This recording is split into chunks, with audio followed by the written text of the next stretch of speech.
They told me it was for convenience.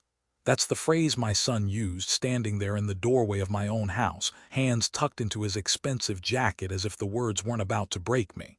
For convenience, Dad. The nursing home has everything you need: meals, medicine, people your age to talk to. Convenience. What an odd word to describe being pushed out of the life you built, the very walls you paid for brick by brick. What an odd word for exile. I remember how the morning light streamed through the curtains that day, soft gold falling across the family photographs on the mantel. My wife's smile, long gone from this world, was still there in a frame. Next to it, my grandson in a baseball uniform. And there stood my son, explaining why I didn't belong anymore. He didn't raise his voice. He didn't need to. The decision had already been made. A bag sat by the door with my things, folded too neatly for me to believe it was a spur-of-the-moment kindness.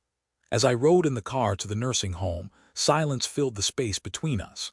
Outside, the world carried on, mothers pushing strollers, kids racing their bicycles, men trimming lawns. Everyday life. Inside, I pressed my palm against my knee to stop it from trembling. What he didn't know, or perhaps what he had forgotten, was that every month, without fail, I sent the mortgage payment for that very house, $2,300, auto-transferred like clockwork. Insurance premiums too, repairs. Even the granite countertops his wife loved to show off at dinner parties, yes, I wrote the check for those. And now the man whose bills I carried was delivering me to strangers. The nursing home wasn't cruel, at least not at first glance. A beige building with neat hedges, a lobby that smelled of lemon cleaner and hand sanitizer. A woman with kind eyes signed me in and handed me a set of keys. She called me Mr. Flores in a voice too sweet to feel real. "Your son has arranged everything," she said. Arranged everything. The phrase settled heavy in my chest. My room had a window facing a parking lot, a twin bed, a chair by the corner, the kind of space you could occupy but never call your own. I set my bag on the bedspread and sat for a long time, staring at the blank walls. I thought about the mortgage notice that would hit my account in 3 days.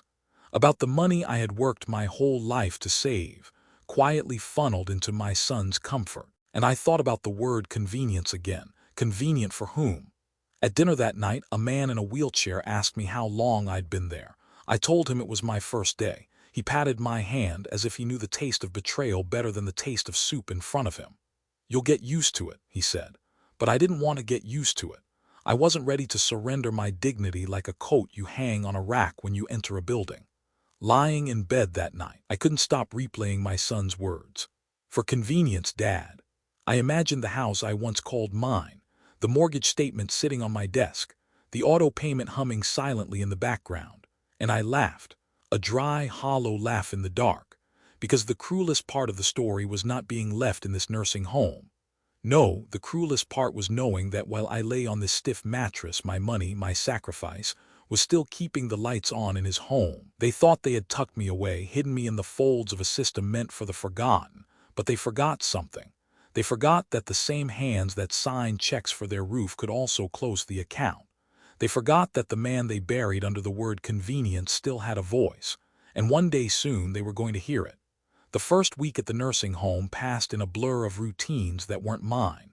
Breakfast at 7, bingo at 9, lunch at noon sharp. All of it managed with clockwork precision, as though the place had been designed to file human lives into neat little boxes. In the evenings, when the halls grew quiet, I would sit by the window of my small room, watching cars drift in and out of the lot. Families came to visit residents. Grandchildren carried balloons, daughters brought flowers. My own son, however, never came. He had made his delivery and moved on, like someone dropping off a package that no longer belonged to them.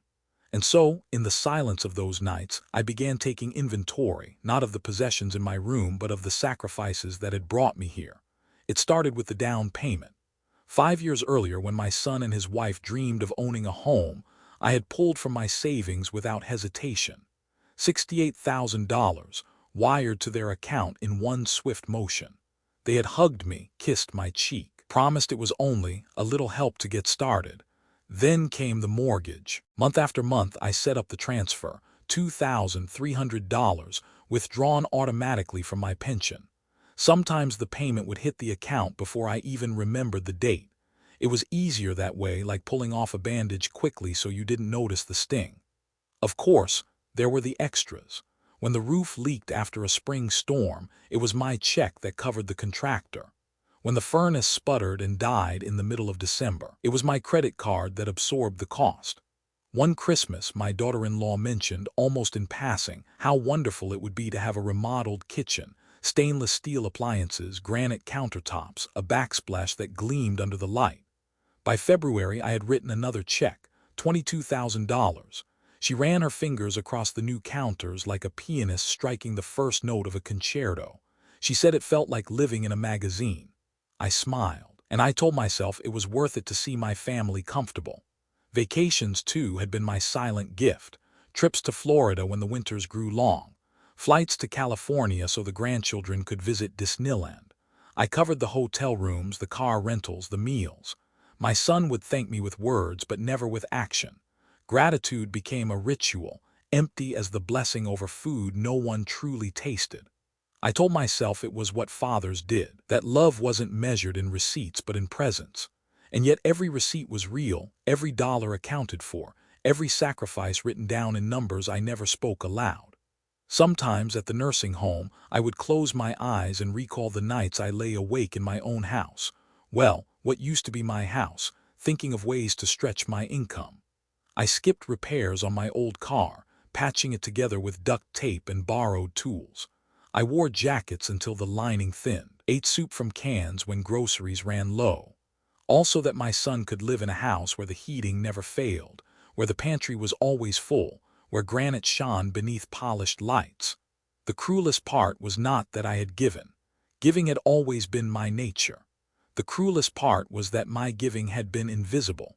My son and his wife lived as though the comfort was theirs alone, as though the universe had rewarded them for hard work they hadn't done. I remembered once, at a family barbecue, when a neighbor complimented their home. My daughter-in-law had smiled proudly and said, "Yes, Michael has worked so hard for this." Michael had lowered his eyes, not daring to meet mine across the yard. He let the lie stand, let the applause wash over him. And I stood there with a paper plate in my hand, the hamburger gone cold, feeling smaller than the smoke curling from the grill. Here, in this nursing home, those moments replayed like old film reels, grainy, faded, but impossible to turn off. I saw the down payment, the monthly transfers, the renovations, the trips, the lies, and I wondered how long a man could give before the act of giving ceased to be love and became something else, something darker, something that chained him to people who only took. The residents around me often spoke of regret. Some wished they had traveled more. Some wished they had been kinder. My regret was quieter but sharper. I regretted teaching my son that love was endless supply, that my wallet would always open, no matter the cost. I had raised him to believe that family looked after one another. I had not raised him to believe that looking after someone meant draining them dry. That night, as I lay on the stiff mattress beneath the hum of fluorescent lights, I thought of all those silent sacrifices. Each one a brick in the house he now lived in. Each one a step toward the life he claimed as his own. And I realized for the first time that perhaps silence was not noble. Perhaps silence was the very thing that had allowed this betrayal to bloom. My sacrifices had been silent, yes, but my reckoning would not be. The mornings at the nursing home arrived with the sound of carts rolling down the hallway. Metal wheels over linoleum, a squeak followed by the faint rattle of pill bottles. Doors opened, doors closed. Voices rose and fell like waves, nurses calling names, residents replying with groggy confusion. I learned quickly that life here was measured not in hours of the day, but in the rhythm of routine. 7 o'clock meant trays of oatmeal and scrambled eggs, served in the dining hall where long tables stretched like cafeteria rows. Each resident had their spot, carved out not by choice but by habit. By the second week, I knew exactly which chair creaked when you leaned back, which fork had a bent tine, which man muttered grace under his breath before lifting his spoon.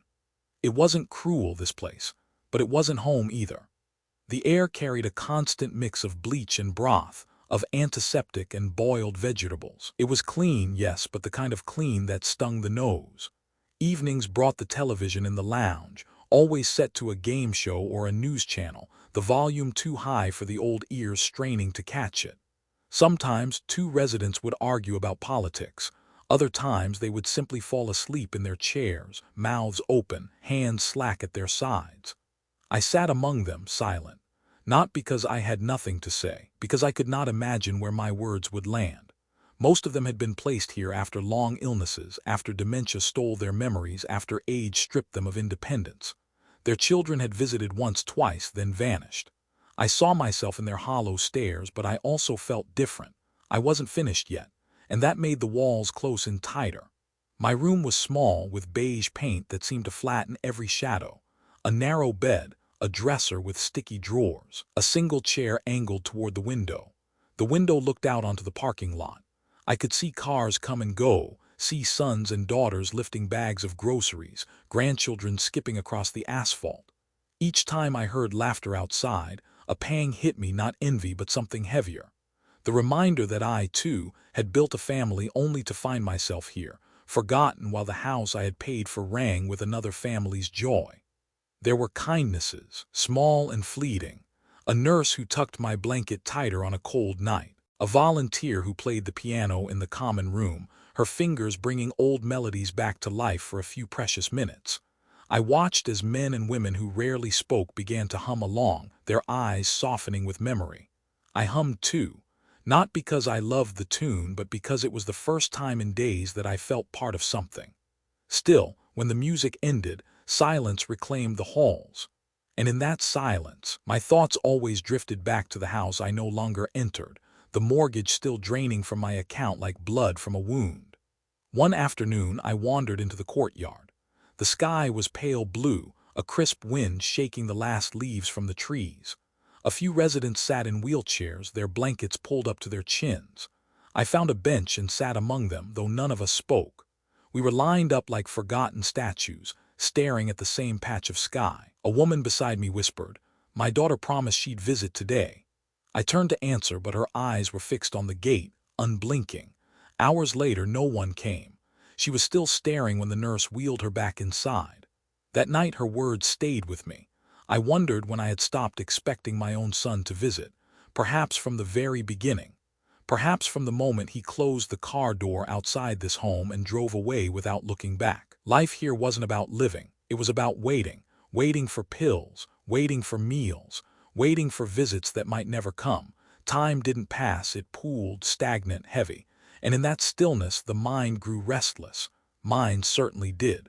I began to notice things I might have ignored otherwise. A newspaper left behind on the lounge table. A conversation between two nurses about a resident's missing funds. A rumor that a family had sold their father's house while he still sat here, unaware. Each piece lodged itself in me like a splinter. Not because of the stories themselves, but because they echoed too close to my own. When I lay down at night, the ceiling above me felt low, pressing in. I thought of my wife's photograph back in my house, probably gathering dust on a shelf while strangers sat at the dining table beneath it. I thought of the sacrifices I had catalogued in silence, the checks written, the debts paid. And I thought of my son's voice, steady, calm, final. For convenience, Dad. Convenience for him, inconvenience for me. The word followed me into my sleep, into my dreams, into the ache that grew sharper with each passing day. And somewhere beneath that ache, another feeling began to stir. It wasn't rage, not yet, but it was moving in that direction. Sundays at the nursing home were meant to feel different. At least, that's what the staff liked to say. They served roast chicken instead of soup, rolled in a dessert cart with slices of pie, and turned the television to a football game rather than the endless news cycle. Families came more often on Sundays. The halls brightened with chatter, balloons bobbed above wheelchairs, children ran between tables with sticky fingers. That Sunday, a familiar face appeared at my door. It wasn't my son, of course. It was Frank, an old friend from church, carrying a paper bag that smelled faintly of cinnamon rolls. He grinned wide, though his eyes searched me with worry. "Thought I'd check in on you," he said, setting the bag on the dresser. "Didn't seem right, you being here." We sat by the small window, the one that overlooked the parking lot. He talked about the neighborhood, the changing leaves, the men who still gathered outside the hardware store in the mornings. I listened, grateful for the sound of a voice that knew me before all this. And then, without meaning to, he changed everything. "Ran into Michael last week," Frank said, reaching for his coffee. "Hard not to notice him pulling up in that new Tesla, beautiful car. I told him your old man must be proud. He just smiled." The words hit me like a cold draft through a broken window. A Tesla, brand new. I tried to keep my face still, but my hands betrayed me, curling tight against my knees. I nodded, forced a small smile. "Yes," I said, though my throat felt dry. Frank kept talking, describing the sleek lines of the car, the way it glided without a sound, the neighbors gathering to admire it. I barely heard him. My mind was already elsewhere, racing. A Tesla wasn't a casual purchase. Not a used pickup, not even a modest sedan. A Tesla meant money. A Tesla meant a down payment, financing, a level of comfort that didn't align with what I knew of my son's salary. And then came the other thought, sharp and unwelcome. My pension. My retirement fund. The mortgage payments I still sent without fail. I felt the ground shift beneath me. Frank must have noticed my silence because he leaned back, squinting. "You all right?" "Yes," I lied quickly. "Just a little tired." He patted my shoulder, unconvinced but too polite to press. We talked a little longer, though my mind was miles away. When he finally left, I watched from the window as his car pulled out of the lot. The cinnamon rolls sat unopened on the dresser. My reflection in the glass looked older than I remembered, lined with something deeper than age. Suspicion. That night, I lay awake long after the lights dimmed in the hallway. Every detail of Frank's visit replayed in my head, but it was that one image, the Tesla, that wouldn't let me go. The polished paint. The neighbors clapping Michael on the back. The smile on my son's face, a smile I hadn't seen in years, not since he was a boy holding his first baseball glove. Only now it was pride built on something else. Something taken, not earned. The thought made my chest ache.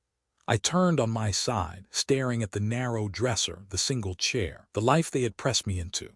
And then I thought of the house I had built for him, the granite counters, the trips, the bills, all of it funded by me. And now a Tesla. In the dining hall the next day, the conversations around me blurred into background noise. A woman laughed about her grandson's wedding. A man boasted about his daughter's promotion. Their words floated past me, meaningless, as though we lived in separate worlds.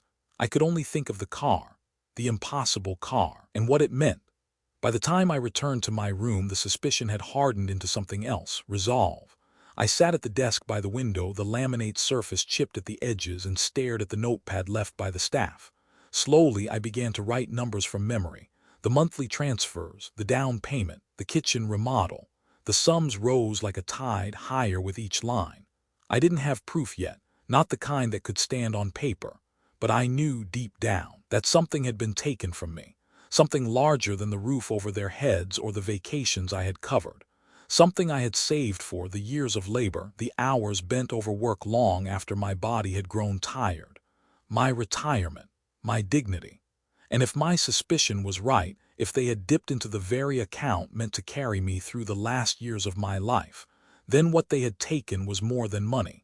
It was trust. I set down the pen and looked out at the parking lot. A car pulled in, headlights sweeping across the asphalt. For one breathless second I thought it might be him, but it wasn't. It never was. The gate closed behind the vehicle.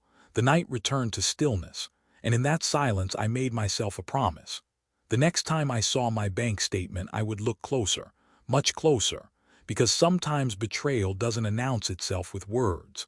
Sometimes it rolls up quietly, gleaming in the sunlight, and everyone else mistakes it for success. Suspicion gnawed at me for days. It clung to my thoughts in the quiet moments, while the nurse set pills in a plastic cup, while the television hummed with voices I didn't care to hear, while the wind rattled the thin glass of my window at night. I tried to dismiss it, tried to tell myself Frank had exaggerated, that maybe the Tesla was leased, maybe it wasn't as grand as he made it sound. But the numbers I had scrawled on the notepad stared back at me, each one a memory, each one a sacrifice. And in the pit of my stomach I knew. So one Tuesday morning after breakfast, I asked the receptionist if I might use the computer in the small office near the lounge. She smiled politely, assuming I only wanted to check email. I thanked her, shuffled inside, and closed the door. My hands shook as I lowered myself into the chair. It had been months since I'd logged in. The password felt like an old key, one I wasn't sure still fit the lock. But after 3 tries, the screen opened. The numbers blinked into view. At first I thought it was a mistake. A decimal shifted, a column misread. I refreshed the page, logged out, logged back in. But the balance didn't change. Retirement account $0,000. I stared at the screen, my heart pounding in my ears. A lifetime of saving gone. Decades of rising early, of aching muscles and long shifts, of paychecks carefully set aside for the years when I would no longer be able to work, all of it vanished. My breath caught in my throat. I leaned forward, gripping the desk as though the wood itself might anchor me. I clicked through the history, withdrawal after withdrawal. Large sums not dribbled out slowly but yanked like weeds from the soil. 50,000 here, 30,000 there. The dates lined up neatly, almost brazenly, as if no one thought I would ever look. And then, there it was, the entry that made my chest tighten: vehicle purchase transfer. The date matched perfectly with the week Frank had seen my son in his new car. It was no coincidence. For a long time I sat in that office, the glow of the monitor painting my face pale. Behind me, the murmur of residents drifted faintly from the lounge, laughter from some game show contestant echoing down the hall. The world carried on, but mine had stopped. I thought of my wife, how we had once spoken about retirement like a second youth, the places we'd travel, the porch we'd sit on in the evenings, the comfort of knowing we had built a safety net together. She was gone now, and with her the dream. But I had kept the account alive, tended it like a garden so that I might live out my last years with dignity. And my own son had uprooted it, sold the harvest, eaten the fruit, and left me with bare soil. I closed my eyes, but the numbers burned behind my lids. The balance, the withdrawals, the mocking finality of zero. It wasn't only money that had been stolen. It was security. It was trust. It was every hour of sweat I had ever traded for $1, every ache I had pushed through to keep food on the table, every quiet promise I made to myself that the work would be worth it in the end. Now there was no end.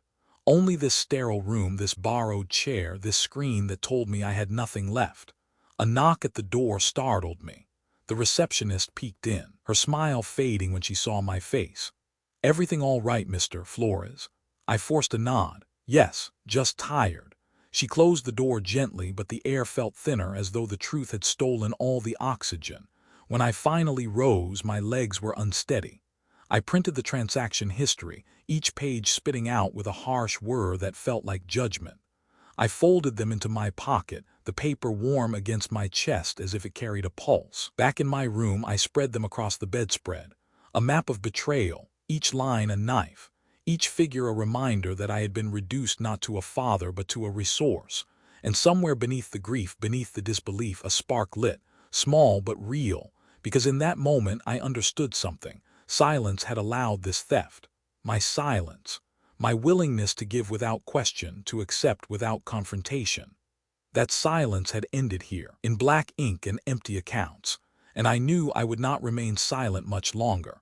The papers from the printer had become my constant companions. I carried them folded in my jacket pocket, their edges softening with each time I pulled them out, studied them, traced the damning withdrawals with my finger. But numbers, for all their weight, are cold. They don't tell you how. They don't explain who gave permission, who signed the line, who opened the door. I needed more than statements.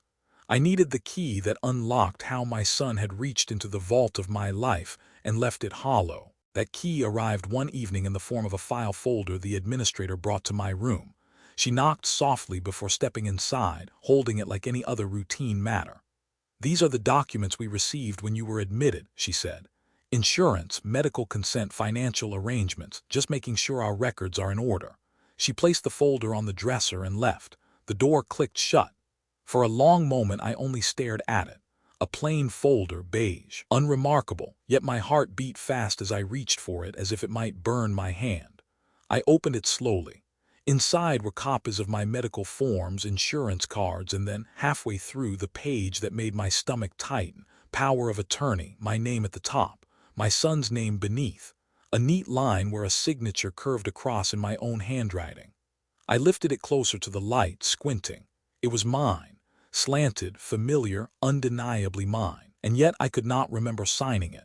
The memory returned in fragments. That day, months ago, when they insisted on bringing me here. My daughter-in-law had pressed a stack of papers toward me, her voice brisk, impatient. "Just formalities, Dad. They need your consent for medication, for meals. It's standard procedure." I had been tired, weary from the argument, from the sting of exile disguised as care. I had scrawled my name quickly, not reading the pages, trusting my family. And in that trust I had handed them the weapon. With that document they had the right to manage my accounts, to move funds, to drain everything I had set aside. I traced the line of my signature again, the pen stroke steady even as my heart now shook. I felt the walls of the small room lean in. The hum of the fluorescent light seemed louder, harsher. In the hallway, a voice called out for a nurse, but all I could hear was the echo of my own foolishness. They hadn't simply stolen, they had planned. They had orchestrated my removal to this place, not out of concern, not out of convenience, but out of calculation. I laid the folder on the bed, the pages fanned out like evidence in a trial. On one side, the financial statements, withdrawals bleeding across the paper. On the other, the power of attorney, the silent permission I had given without understanding. Together, they told a story, not of care, not of family, but of betrayal, deliberate and absolute. I thought of my wife again, her absence sharper now than ever. She had been the cautious one, the one who read every contract twice, who clipped coupons not because she had to, but because she believed respect for money was respect for the work that earned it. She would have seen the trap. She would have asked questions, paused before signing.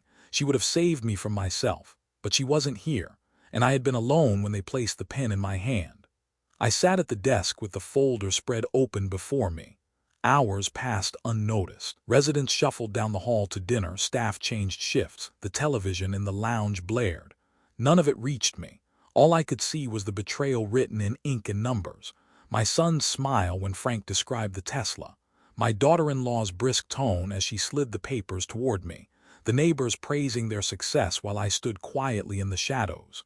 It all clicked together, each piece fitting with cruel precision. When the night finally settled, I gathered the documents back into the folder and slid it beneath my pillow. I lay down slowly, my eyes open in the dark. The room smelled faintly of disinfectant and old fabric, the sounds of distant coughs drifting through the thin walls, but I barely noticed. Because now the suspicion had hardened into certainty. The theft was not an accident, not a misunderstanding, not a slip of numbers. It was betrayal, signed and sealed with my own hand. And as the hours stretched toward dawn, one thought refused to leave me. They had taken everything I had built, but they had not yet taken me. The folder beneath my pillow had become a weight I could not ignore.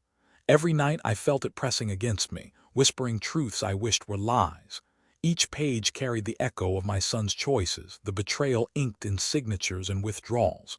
But grief, when it lingers too long, begins to ferment into something else. Anger, resolve. And I realized as I stared at the ceiling in the sleepless dark that I had a decision to make. Either let them write the ending of my life, or take back the pen. The next morning I rose before the hallway lights fully brightened. I dressed in silence, slipped the folder into my jacket and walked past the nurses who barely noticed me. I made my way to the small library tucked at the end of the corridor, a forgotten room with old paperbacks sagging on warped shelves and a computer that few residents touched. There, I opened the folder and spread the documents across the table. Withdrawal slips, bank statements, the power of attorney, the evidence of how they had hollowed me out. One by one I began making copies. The machine hummed and spat the papers into a growing pile, the sound sharp and satisfying. I stacked them carefully into 12 neat sets, each one bound with a rubber band, 12 sets of truth. Because if I had learned anything in this place, it was that a single story could be ignored. But a chorus of the same story, repeated again and again, could not. By the time the copier fell silent, I felt lighter. The weight of secrecy had shifted. I was no longer the quiet victim in the corner of a sterile room. I was a man with a plan. Still, a plan needed patience. And patience was something I had honed across a lifetime, so I started small. I asked the receptionist for envelopes. She handed them over without question, assuming I wanted to write letters. I did write, though not the kind she expected. In each envelope, I slid copies of statements, each withdrawal circled in red ink. I wrote no return address, no plea for sympathy. Just the truth, waiting to be opened when the time was right. At meals, I watched the others shuffle their cards during bingo or fall asleep in front of the television. To them, I must have looked the same, another old man, quietly fading into the background. But inside me, something burned brighter each day. I made lists in a small notebook, dates of withdrawals, the amounts, the names of contractors I had paid for repairs on their house. I built a timeline, line by line, as methodical as laying bricks. It was almost ironic.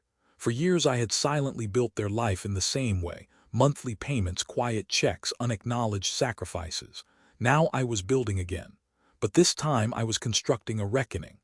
One evening, after the halls had quieted, I called Frank. I told him pieces of the story, the drained account, the signatures, the car.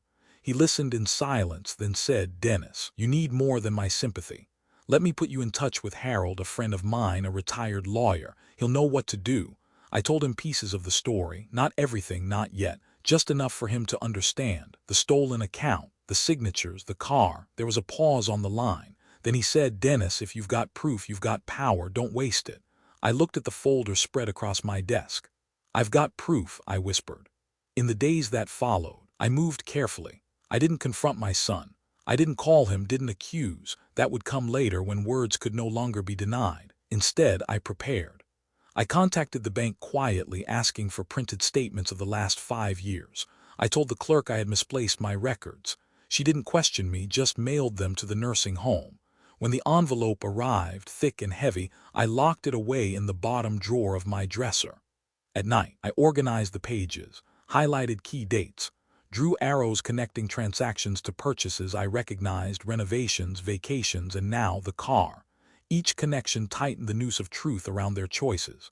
The staff must have noticed a change in me. I walked with straighter shoulders. My voice carried more weight when I spoke.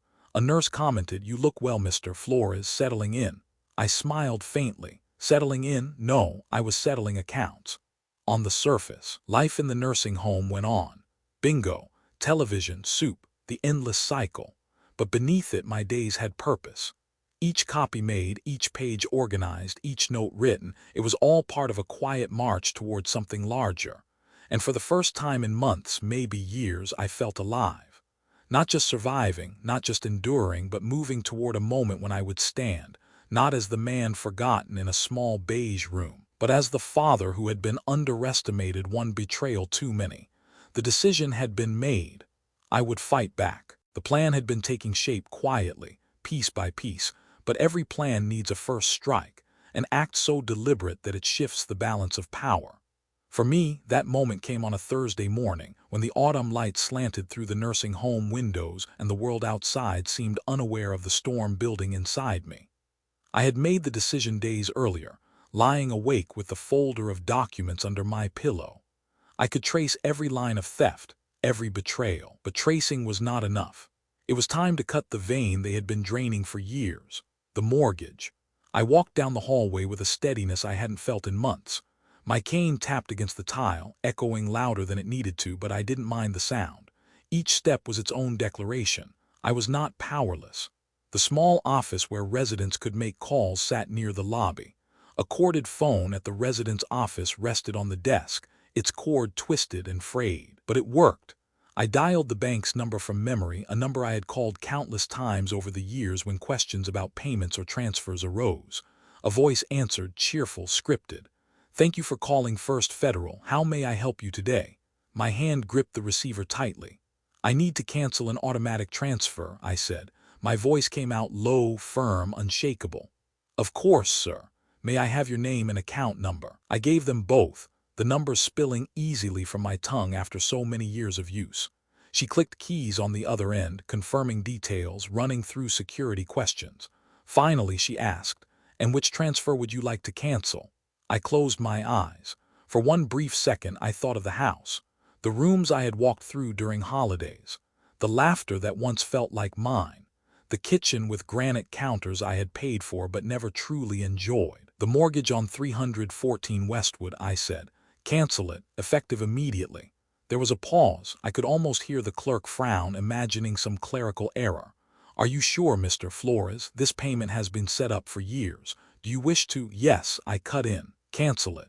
She hesitated, then tapped her keyboard again. "Very well. The automatic transfer of $2,300 will be terminated. You may need to notify the homeowner. I laughed then, a sharp, bitter sound. Oh, they'll notice. The silence on her end told me she didn't know how to respond. She thanked me politely, confirmed the cancellation, and the line went dead. I sat there with the receiver still pressed against my ear, listening to the empty static. My hand trembled not from weakness but from release. For years that transfer had bled me quietly, every month like clockwork, and now with one phone call I had closed the vein. I placed the receiver back in its cradle and let my hand rest there.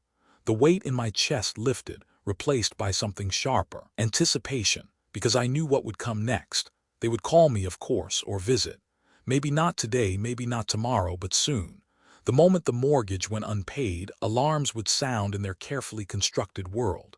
And when they came demanding answers, they would not find the quiet, compliant man they thought they had locked away. They would find me. Back in my room, I took out the notebook where I had been building my timeline. I added today's date with a single line: mortgage canceled. The words looked almost ceremonial, the ink darker than the rest. For years, my role had been to provide, silently and without question. That role was finished. At dinner that evening, the other residents sat hunched over their trays, the smell of boiled carrots and gravy thick in the air. Across from me, an old man complained about the texture of the meat. A woman stirred her soup without ever taking a bite. Their voices washed around me, distant and unimportant, because inside me the world had shifted. I was no longer the man who simply endured. I was the man who had pulled the plug. Later, lying in bed, I thought of the moment my son would discover it, the envelope arriving in his mailbox marked overdue. The conversation between him and his wife, the anger, the panic. They would look for answers, scramble for solutions. And when they turned their eyes toward me, expecting the same compliance, the same silent support, they would find the well dry. The thought made me smile for the first time in months. Not a wide smile, but the small, satisfied curve of a man who has finally, quietly, shifted the ground beneath his oppressor's feet. I reached under my pillow, touched the folder, and whispered to myself, "The cord is cut." And for the first time in a long time, I slept soundly. The first call came 3 days after I ended the transfer. I let it ring in the small room, the shrill sound cutting through the quiet like a blade. The nurse glanced in, offered to bring the phone closer, but I shook my head. I didn't need to hear his voice yet. Not like that. By the 5th day, the calls turned frantic.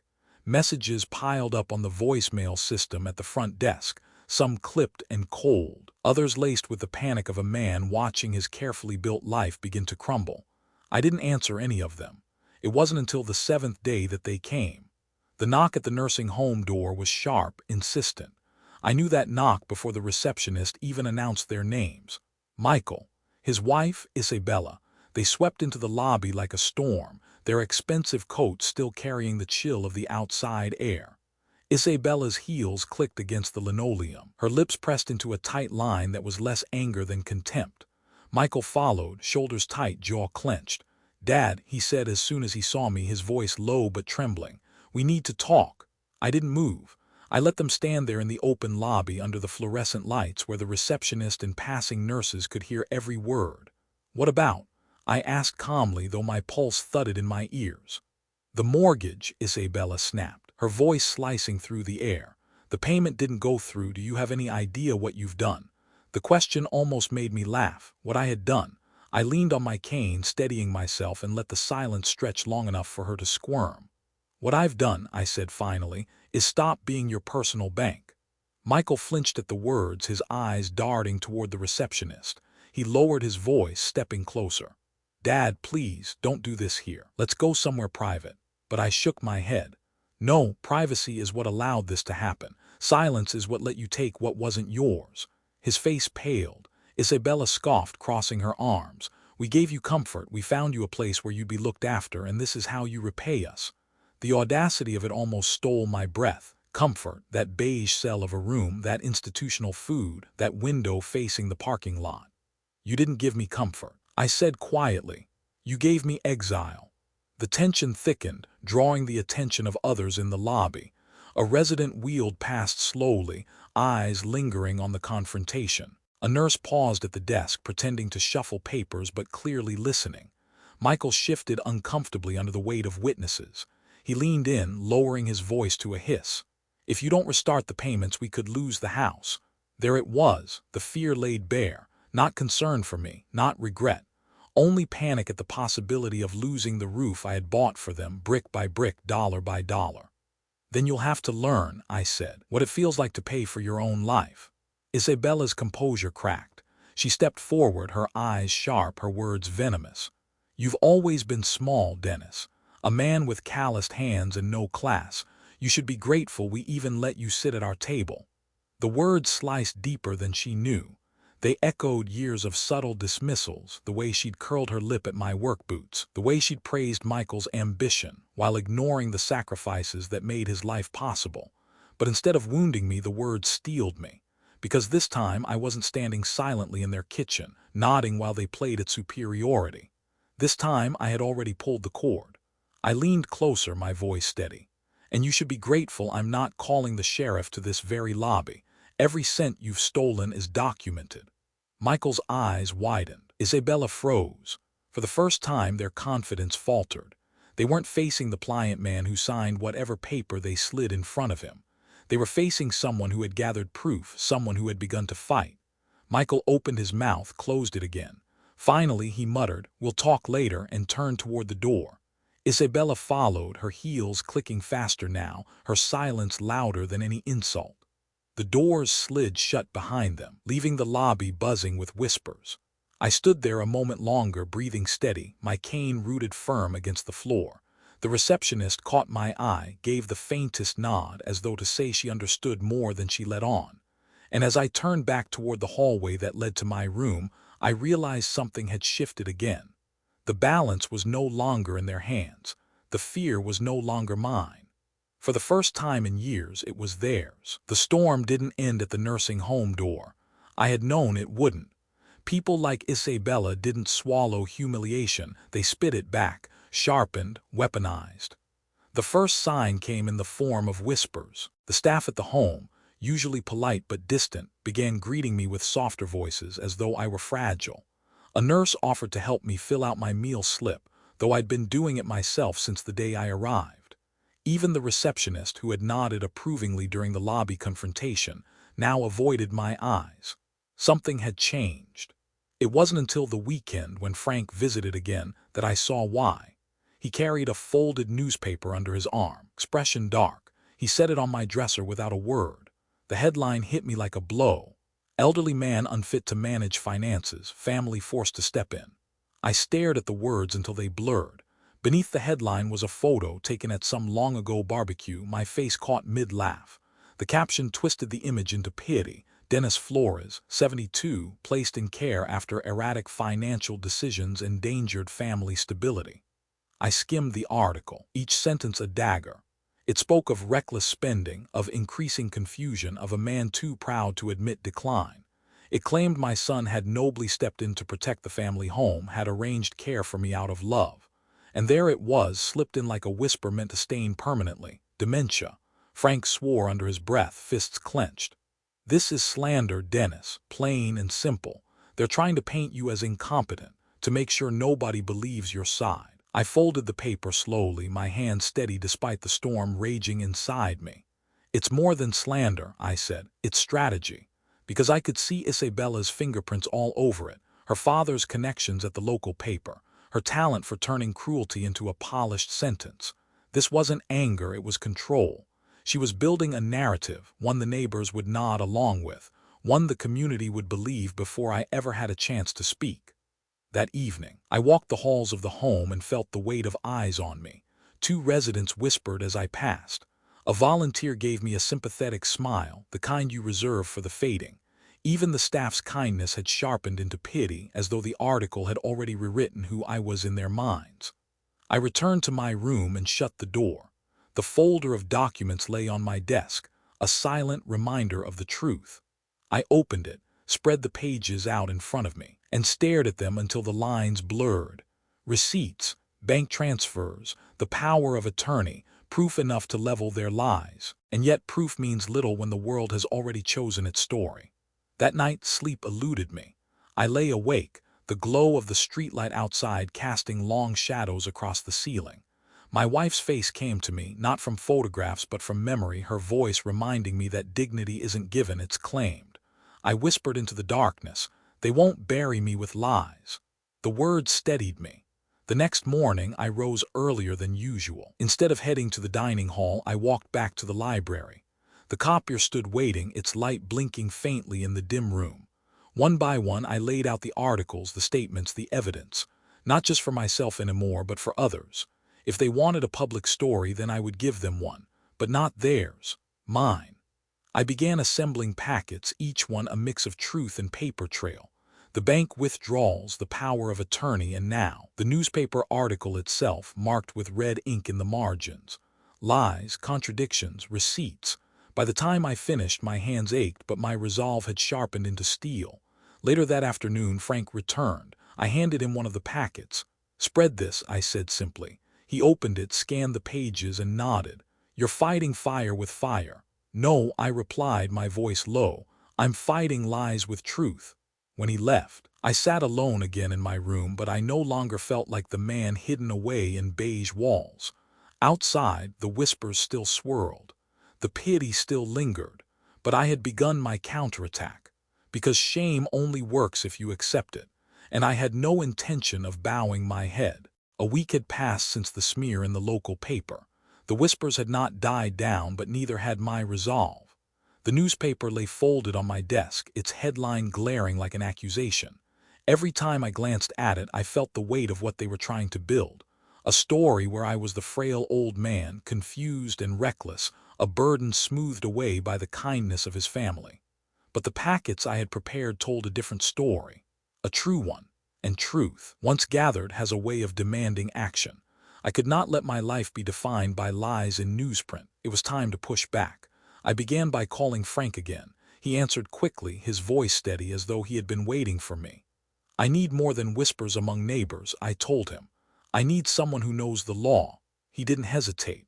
"I'll put you in touch with Harold, old colleague of mine, retired now but sharp as ever. He'll know what to do." The next day Harold came.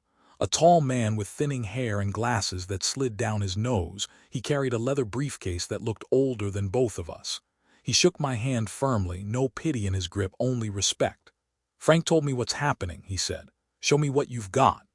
I laid the documents across the small table in the library. The bank statements, the power of attorney, the copies of checks I'd written for renovations, vacations, repairs. Finally, I placed the newspaper article on top, its headline underlined in red. Harold adjusted his glasses, reading in silence. Page after page, his frown deepened, his pen tapping lightly against the table. When he finally looked up, his eyes were sharp. "This isn't just family squabbling, this is financial exploitation. And with that power of attorney, they've crossed into criminal territory." The word struck something deep in me. Criminal. I had thought of betrayal, of theft, of lies, but to hear it named so plainly, criminal, was both terrifying and liberating. "What do I do?" I asked, my voice quieter than I intended. "You build your case," Harold said. "Meticulously. Dates, amounts, signatures, everything. You don't just tell the story, you prove it. And when the time comes, you let the evidence speak louder than their lies." I nodded slowly, my fingers brushing the papers as though they were weapons I had only just learned to wield. The days that followed took on a new rhythm. Each morning I spread the documents across my bed, arranging them in order, highlighting connections. When my hands shook, I steadied them. When my eyes blurred, I rested, then returned to the task. Frank helped, bringing in supplies, binders, tabs, highlighters. Harold visited weekly, reviewing the growing mountain of evidence, guiding me like a general preparing his soldier for battle. And with each packet I completed, I felt my strength return. Of course, word spread. Isabella must have heard through the same neighbors she had courted with her gossip. A second article appeared 2 weeks later, softer in tone but just as cruel. This time it framed me as stubborn, resistant to care, a man whose pride endangered his health. I clipped it, slid it into the binder beside the first. "Exhibit B," Harold called it with a grim smile. "They're handing us ammunition," he said. "Keep collecting it." So I did. Every rumor, every article, every whisper that reached me, I documented it. The smear campaign they thought would bury me became evidence of their malice. At night, when the halls quieted and the only sound was the distant hum of the building's heating system, I would sit by my window and imagine the day to come. A day when I would no longer be the quiet man in beige walls. A day when the lies would be stripped bare under the harsh light of truth. Sometimes I caught my reflection in the glass, lined, older, yes, but no longer defeated. My wife's voice echoed faintly in my memory. Dignity isn't given, it's claimed. I whispered back to her, I'm claiming it. One evening, Harold placed his hand flat on the stack of binders we had built. Dennis, he said, you've done the hard part. You gathered the receipts, you broke your silence. Now we take it further. He outlined the next steps, filing a formal complaint, presenting the documents in court, forcing them to answer under oath for every dollar they had siphoned, every lie they had told. It was daunting, the thought of facing them in a courtroom, of sitting across from my own son and hearing him deny the truth. But as Harold spoke, I felt no fear, only resolve, because the time for silence was over. When Harold and I totaled the withdrawals, the figure stared back at us like a wound that refused to close. $160,000. A lifetime reduced to numbers on a page, waiting for judgment. That night I slid the binders under my bed where the folder once rested. They were heavier, fuller, not just of paper but of purpose. I lay down slowly, listening to the steady hum of the fluorescent light, and felt something I hadn't in months. Hope. 2 months later, the day finally came. The courthouse doors loomed ahead of me, heavy with the weight of what I carried. The courthouse smelled of old wood and dust, the kind of place where lives had been measured and judged for generations. Sunlight filtered through tall windows, catching the motes in the air like particles of truth waiting to be seen. I sat at the plaintiff's table with Harold beside me, the binders stacked neatly in front of us. My cane rested against the chair, but my back was straighter than it had been in years. Across the aisle sat Michael and Isabella, dressed in sharp suits that couldn't hide the tension in their faces. Isabella's jaw was set in that familiar line of disdain. Michael's eyes avoided mine entirely. The judge entered and we rose. My heart pounded, not with fear, but with the weight of what was about to happen. This was the moment I had been building toward, the moment silence would no longer be my prison but their undoing. Harold began the opening statement, his voice steady, measured. He spoke of trust betrayed, of accounts emptied, of an elderly man placed in a home under the guise of care while his life savings were siphoned away. He didn't embellish, he didn't need to. The truth was already dramatic enough. When he finished, Isabella's lawyer rose. His words were honeyed, polished, the narrative rehearsed. An aging father, confused about his finances, generously placed in a facility where he would be cared for. My clients, he said, gesturing toward Michael and Isabella, have done nothing but act out of love and responsibility. The words echoed the newspaper's lies, the same story they had tried to paint for the town. But this time I was not defenseless. Mr. Flores, the judge said, nodding toward me, you may take the stand. I rose slowly, my cane steady in my hand, and made my way to the witness chair. The room seemed to shrink as I sat, the murmurs of onlookers fading until I could hear nothing but the thud of my own heart. Harold approached, setting the first binder on the rail before me. Mr. Flores, can you tell the court what this is? I opened it, the pages familiar, comforting. These are my bank statements, I said, my voice clear. Every month for 5 years I transferred money to cover the mortgage on my son's home, $2,300 without fail. I flipped the pages, showing the judge, the jury, the rows of transactions. And here, this is the check for the kitchen remodel, $22,000, and here the vacation fund, $10,000, all written from my account. Gasps rippled faintly through the gallery. I kept my eyes on the papers, steady, methodical. And this? Harold asked, sliding a single sheet forward. I lifted it, the familiar sting running through me. This is the power of attorney. My signature is here. I signed it without understanding, trusting my son and his wife. With this, they gained control of my retirement account. I swallowed hard but kept going. And here, I turned another page, the withdrawal record in bold. 50,000 removed in one transaction, 30,000 in another, and this one labeled vehicle purchase. My eyes lifted then, locking on Michael's. That was the week you drove up in a brand new Tesla. The courtroom fell into silence. The defense lawyer tried to interject, objecting, claiming irrelevance. The judge waved him down. "Continue, Mr. Flores." I nodded. "I worked 40 years, saved every dollar I could. My wife and I dreamed of a retirement we would share. She's gone now, but I kept saving. For security, for dignity." I held up the final page, the statement stamped in bold, balance, $000, and this is what I was left with. For a moment no one spoke. The paper trembled in my hand, but my voice did not falter. "They didn't just take my money, they took my trust. They put me in a nursing home while I was still paying their bills. And then when I finally cut the cord, they tried to bury me under lies." I laid the paper down slowly, deliberately, but I kept the receipts. The gallery buzzed, whispers rising like wind through trees. I saw heads shake, eyes narrow at Michael and Isabella. The judge leaned forward, studying the documents with careful intensity. Harold gathered the binders, stacking them neatly once more. His voice carried the final weight.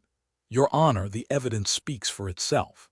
Across the aisle, Isabella's composure cracked, her lips trembling though she pressed them tight. Michael hunched lower in his chair, his face pale, his hands clenched in fists against the table. And I sat back, cane resting against my knee, breathing steady for the first time in years. Because the silence had broken, and the truth at last filled the room. The binders lay open across the judge's bench, their pages splayed like open wounds. The air in the courtroom was different now, heavier, charged. Even the shuffling of papers from the clerk seemed subdued, as if the entire room had agreed to hold its breath. Michael sat rigid, his jaw tight, hands gripping the edge of the table. Isabella, for all her poise, could not keep her eyes still. They darted toward the gallery, toward the judge, toward me. The confidence she had worn like a crown now looked brittle, cracked. The judge cleared his throat, his voice carrying through the chamber with calm authority. "I have reviewed the evidence presented," he began. "The bank statements, the checks, the power of attorney, and the testimony given under oath." He paused, letting the weight of each word sink in. "What I see is not the story painted in the local press. What I see is a pattern of financial exploitation, systematic, deliberate, and cruel." My breath caught in my chest. I gripped the arm of my chair, my knuckles white, waiting. The judge turned his gaze toward Michael and Isabella. "You claimed to act out of love and responsibility. Instead, you used your authority to drain your father's savings for your own gain. You placed him in a facility not out of care, but out of convenience. And you attempted to silence him with lies." A murmur spread through the gallery, heads shaking, whispers hissing. The judge raised a hand, silencing the room. "This court will not allow such betrayal to stand." He lifted a sheet of paper, the ruling already written, signed with the seal of the court. His voice was measured, deliberate, but to me it sounded like thunder. "The power of attorney is hereby revoked. All financial authority reverts immediately to Mr. Dennis Flores." The words washed over me, steady and final, but the judge wasn't finished. "Furthermore, restitution is ordered. The defendants are to return the sum of $160,000, the amount siphoned from the retirement account, within 90 days. Failure to comply will result in seizure of assets, including the property at 314 Westwood." Gasps erupted across the gallery. I felt a tremor pass through me, not fear this time, but release. Michael's face drained of color. He opened his mouth, but no sound came out. Isabella leaned toward him, whispering furiously, her mask of control unraveling. Their lawyer shuffled papers, stammering objections the judge brushed aside with a firm wave. "The court also acknowledges," the judge continued, "the attempt to defame Mr. Flores through the local press. While this lies beyond the scope of today's ruling, documentation has been preserved for further action should he choose to pursue it." His eyes lifted then, meeting mine. For a moment the gavel was forgotten, the robe, the bench. All that remained was a man addressing another man. "Mr. Flores," he said, his voice softer, "you have shown not only the courage to gather your truth, but the strength to stand in it. This court affirms your dignity, your rights, and your independence." I swallowed hard, unable to speak. My throat tightened, my vision blurred. For months, perhaps years, I had been invisible. And now, in the very place where they had tried to strip me of everything, I had been seen. The gavel came down once, sharp against the block. "This court is adjourned." The sound cracked the silence, and then the room erupted. People leaned in to whisper, reporters scribbled furiously, camera shutters clicked. I sat still, hands folded on my lap, letting the noise wash over me. Harold placed a hand on my shoulder, firm, steady. "You won," he said simply. But it didn't feel like winning, not exactly. It felt like something deeper, like surviving, like reclaiming ground I had never meant to lose. Michael rose slowly, his movements stiff, his face ashen. He looked at me then, really looked, for the first time in months. His lips parted as if to speak, but Isabella tugged his arm, pulling him toward the door. He followed, silent, his head bowed. I watched them leave, my heart heavy and yet lighter than it had been in years. Because the verdict was more than paper, more than restitution, more than revoked authority. It was proof that truth, when carried patiently, relentlessly, had power, and it was mine. When the verdict was read, something inside me shifted. For months I had lived with the weight of their decisions pressing on my chest, every breath heavy with silence. Now that silence had cracked. Justice had spoken, the court had returned what was mine, and the lies had been burned away in public view. But freedom, I realized, was not just about money. Freedom was about choice. And for the first time in years, the choices were mine again. Harold and I left the courthouse together, stepping into the sharp autumn air. Reporters swarmed near the steps, microphones thrust forward, questions hurled like stones. "Mr. Flores, do you have anything to say to your son? Do you feel vindicated? What will you do with the restitution?" I kept walking. I had no appetite for spectacle. Vindication wasn't a sound bite. It was a quiet thing felt in the bones, not shouted through cameras. We reached the curb and Harold placed a hand on my shoulder. "This is your moment, Dennis. Don't let them write the next chapter for you. Write it yourself." The words lingered. That evening, back in my small room at the nursing home, I sat by the window and thought about what freedom meant now. The court had returned authority to me, but with it came a question I hadn't asked in years. What do I want? For so long, my life had been about giving. Checks written, debts covered, sacrifices swallowed. I had lived not for myself, but for others who took until there was nothing left. But now I could choose differently.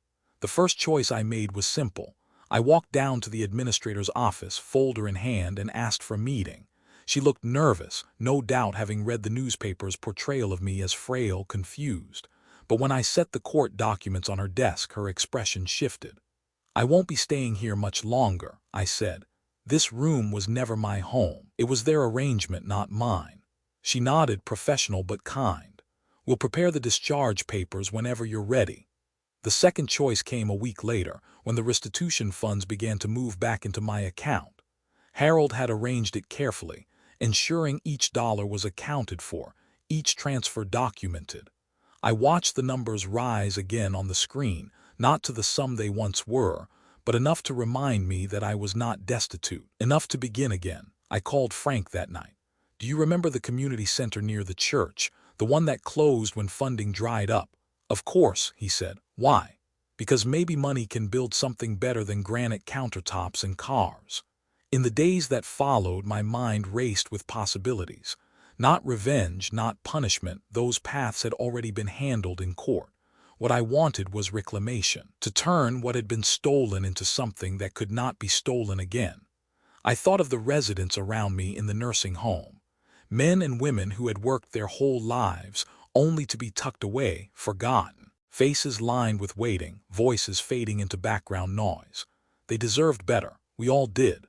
One evening, as I sat among them in the lounge, watching the same tired game show flicker across the screen, I imagined a different kind of place. A home not for exile, but for belonging, where dignity wasn't paperwork and signatures, but respect and community. The idea took root quietly but firmly. And yet, even as the vision grew, I knew there were limits. I could forgive, but I could not return to the life I had before. I could not slip back into being the silent provider, the endless well they drew from. So when Michael called, his voice tentative, fragile, I listened, but I did not bend. "Dad," he said softly, "I'm sorry, I never should have let it go that far. I never should have." His words cracked. "Can we start over?" I closed my eyes, the ache of his voice cutting deeper than any court ruling. He was still my son. He was still flesh of my flesh. But forgiveness is not the same as forgetting, and love is not the same as blind surrender. "Michael," I said gently, "I'll always be your father, I'll always love you, but I will never again be your bank." There was silence on the line, then a broken whisper, "I understand." When I hung up, I felt both lighter and heavier. Lighter because I had spoken the truth. Heavier because truth often costs something even when it sets you free. But freedom, I reminded myself, is not about being spared from weight. It is about choosing which weights you are willing to carry. And for the first time in decades, I was carrying only my own. After the verdict, after the calls from Michael, after the discharge papers were signed, I found myself standing in front of the old brick building near the church. The paint was peeling, the windows clouded with dust, the sign above the door faded to a ghost of its former name, Community Center. I pressed my palm against the cool surface of the door. Once, this place had been alive. I remembered potluck dinners in the hall, children darting through the corridors, old men like me sitting in folding chairs and swapping stories while the smell of chili simmered in the kitchen. But now it was silent, forgotten, much like the residents I had left behind at the nursing home. Frank stood beside me, his breath visible in the crisp air. "It'll take a lot of work," he said. "Repairs, permits, volunteers." I nodded, still staring at the building. "I've spent years paying for what didn't matter. Granite countertops, vacations I never took, cars I never drove.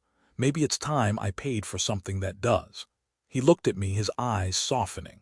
"You're serious, aren't you? As serious as I've ever been."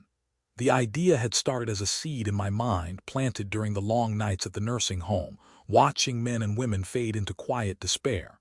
I had seen how easily the world set aside the old, tucking them into sterile rooms, stripping them of dignity.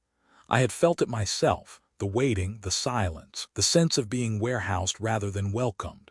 I didn't want another granite kitchen. I wanted a fire, a place where the forgotten could gather and feel human again. We began small. I hired a local contractor, not one of the flashy firms Isabella would have chosen, but a steady man with weathered hands who knew how to stretch a budget. The roof came first, then the windows, then the heating. Volunteers from the church showed up with paintbrushes, their laughter echoing through the empty halls as color returned to the walls. Every check I wrote felt different from the ones I had signed before. Not an endless drain into someone else's entitlement, but an investment in something bigger than myself. One afternoon, as I walked the halls during renovation, I stopped in the room that had once been the lounge. Sunlight streamed through new glass, landing on the scuffed floorboards. I pictured tables set again, not with trays of boiled carrots, but with fresh bread, warm coffee, real food. I pictured a circle of chairs where stories could be told without anyone glancing at a clock. I pictured life. The day the doors opened, the sign above had been replaced. Fresh paint, bold letters, "Welcome home." The first guests arrived hesitantly, men and women who, like me, had been tucked away and forgotten. They shuffled inside with cautious steps, their eyes wary, their hands clutching the straps of worn bags. But then, one by one, they softened. A smile here, a laugh there, a sigh of relief as someone pressed a warm cup of coffee into their palms. I moved among them, shaking hands, listening to their names, their stories. A woman who had been placed in care after her children moved states away. A man who had worked in factories his whole life, now living alone in a trailer too cold in winter. Each story different, each wound the same, and each one reminded me why this place mattered.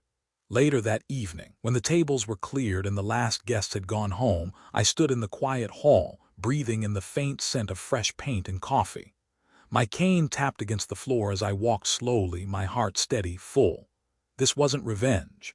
It wasn't even restitution. It was reclamation. For years, my sacrifices had built comfort for others who never saw me, never valued me. But here, in these walls, my sacrifices were shaping something different, something no betrayal could erase. Frank joined me, clapping a hand on my shoulder.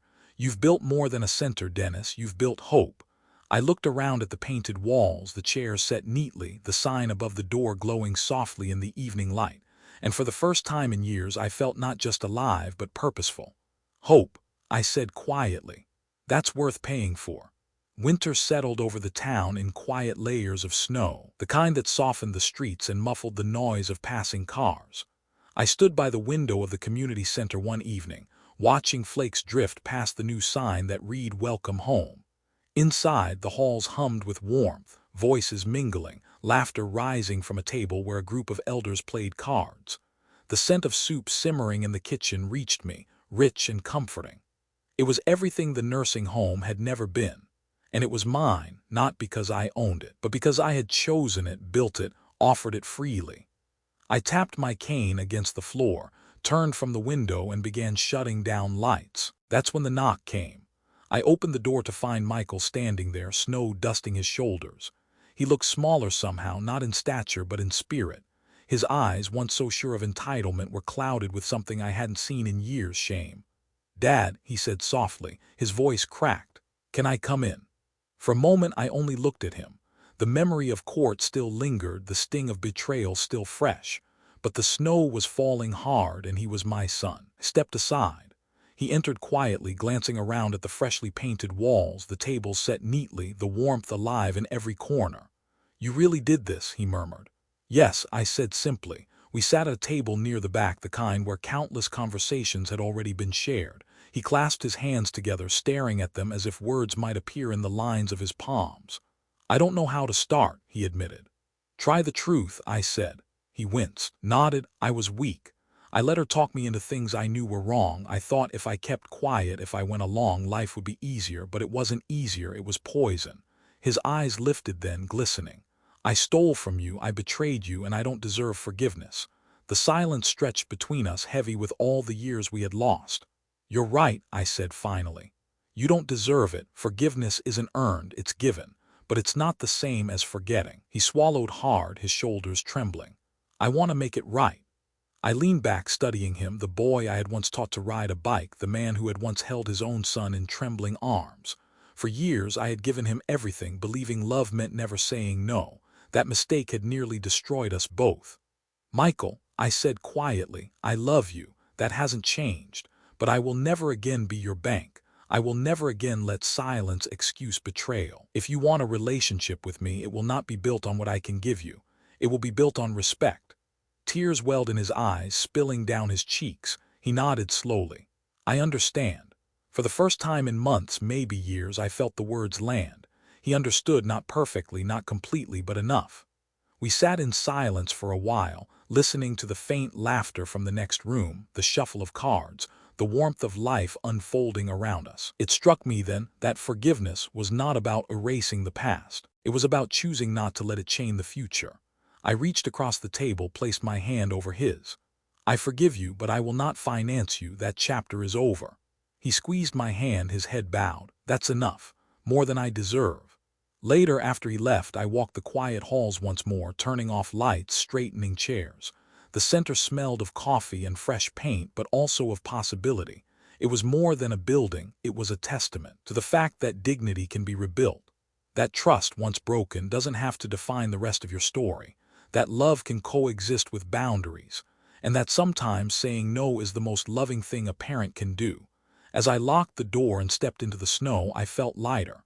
Not because the past had been erased, but because I had chosen the shape of my future. Freedom, dignity, and yes, family, on terms that honored both love and respect. The night was cold, but inside me warmth lingered. And to you listening now, thank you for staying with me through this story. If it touched your heart, if it reminded you of the importance of love with boundaries, I ask you to subscribe to this channel. Here, we share stories about family, dignity, and the lessons life teaches us when we least expect it. Take care of yourselves. Take care of those you love. And may your home, whatever shape it takes, be filled with warmth, respect, and the kind of love that lasts. Good night, my friends, and may you and your families know happiness and health.